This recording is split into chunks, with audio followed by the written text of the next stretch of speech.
मैं आपका लैंग्वेज मित्र पुनीत जैन करता है आपका स्वागत और अभिनंदन। तो दोस्तों, बच्चों की एक डिमांड थी कि एक वीडियो फैन बॉयज़ के ऊपर भी बनाया जाए। जब हम कंजक्शंस की बात करते हैं या हम दूसरे एग्ज़ाम में देखें लिंकिंग डिवाइस वगैरह की बात करते हैं, तो हम कंजक्शंस की बात करते हैं तो सबऑर्डिनेट और कोऑर्डिनेट दो तरीके के कंजक्शंस हम मेनली पढ़ते हैं। उसमें कोऑर्डिनेट कंजक्शंस के कंसेप्ट की क्लासरूम में हम बात करते हैं, बड़े डिटेल में बात करते हैं। 4 तरीके के उसके अंदर हम बाइफर्केशन मतलब हिस्से करते हैं।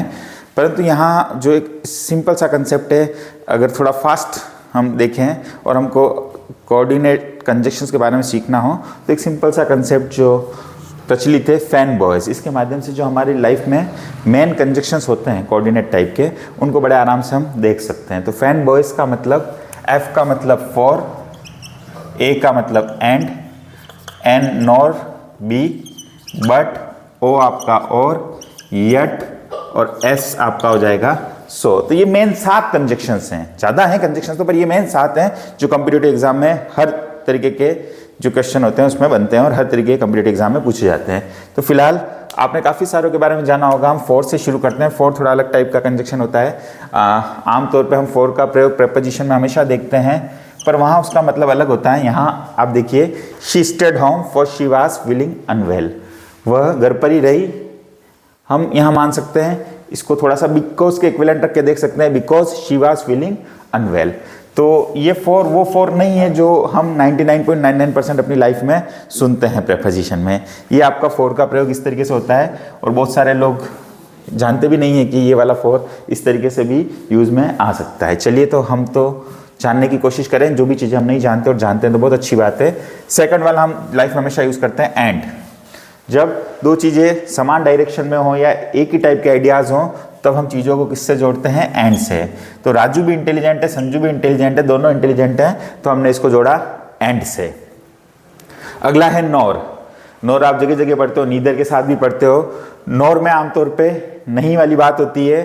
तो जैसे हमने देखा, दे डिड नॉट कॉल मी, उन्होंने मुझे कॉल नहीं किया, ना ही कोई मैसेज भेजा। तो नॉर ना ही के सेंस में आया। अगला हमारा है बट। जब हमारे दो आइडियाज अपोजिट डायरेक्शन में होते हैं कि मैं इंटेलिजेंट हूँ और मेरा ब्रदर वीक है, या मैं वीक हूँ मेरा ब्रदर इंटेलिजेंट है, तो लेकिन, किंतु, परंतु, पर के लिए हम क्या लगाएंगे? बट का प्रयोग करेंगे।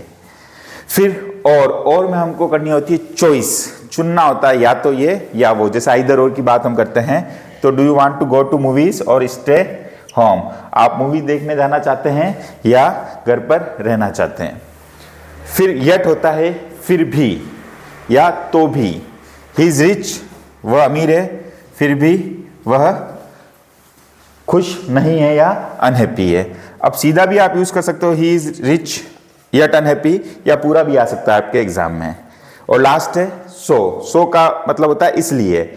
बारिश हो गई, it started raining, so we went inside, हम अंदर चले गए। तो हमने यहाँ सभी एग्जाम, ये फैन बॉयज़ का कंसेप्ट आपके सभी एग्जाम में काम आएगा। आप बैंक एसएससी की बात करें, एरर डिटेक्शन का क्वेश्चन दे रहे हो, teaching exam first grade, second grade, third grade, writ अभी जो आने वाला है प्री, वो एग्ज़ाम दे रहे हो, या और भी कोई सीईटी, एलडीसी, किसी भी तरीके के एग्ज़ाम में अगर हम कंजक्शंस की बात करें, कोऑर्डिनेट कंजक्शन की बात करें, और बिल्कुल हमको T20 स्टाइल में याद रखना है कि मेन कौन से होते हैं, तो सिंपल सा हम याद रखें फैन बॉयज़, क्योंकि ये सबसे ज़्यादा हमारे प्रश्न एग्जाम में पूछे जाते हैं। हम फिर मिलेंगे। फिलहाल के लिए इतना ही। That's all for the moment. Thank you very much.